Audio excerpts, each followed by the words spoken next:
ស៊ូរងត្រានត្រើយសូមផ្ដល់ចម្លើយឲ្យបងដឹងផងបងនៅចាំអូនក្រុមពេលតើអូនដឹងទេជីវ៉ា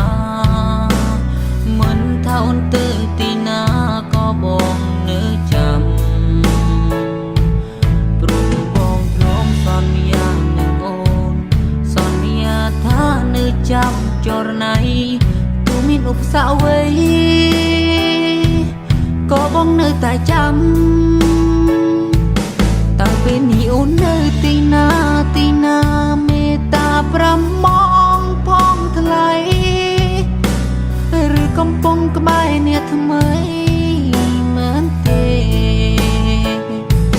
បើសិនវាជាការពិតមែនបងសូមជូនពរជីវ៉ាចង់ឲ្យកូននិថារកអ្នកណាដែលល្អ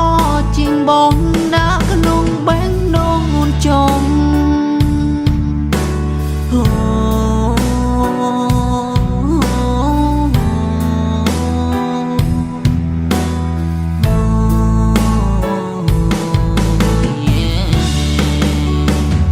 តើបងមិនល្អត្រង់ណាទើបបានជាស្រង់ជីវ៉ាអូនទុកមកចោលបែបនេះឬមួយកូនកំពុងក្បែរមនុស្សពីសាំងទើបបានជារូបអូនមិនតបមិនឆ្លើយនឹងបងដឹងទេថាពេលនេះបងនឹកអូនខ្លាំងណាស់នឹករាល់ពាក្យសម្ដីអង្គុយមើលឆាតចាំងចាឬមួយក៏ពេលនេះអូនចាប់ផ្ដើមបដូរផ្លាំង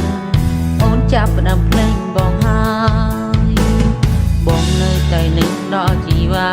ទោះបីពេលនេះអូនធ្វើដាក់បងយ៉ាងណាបងនៅតែចាំ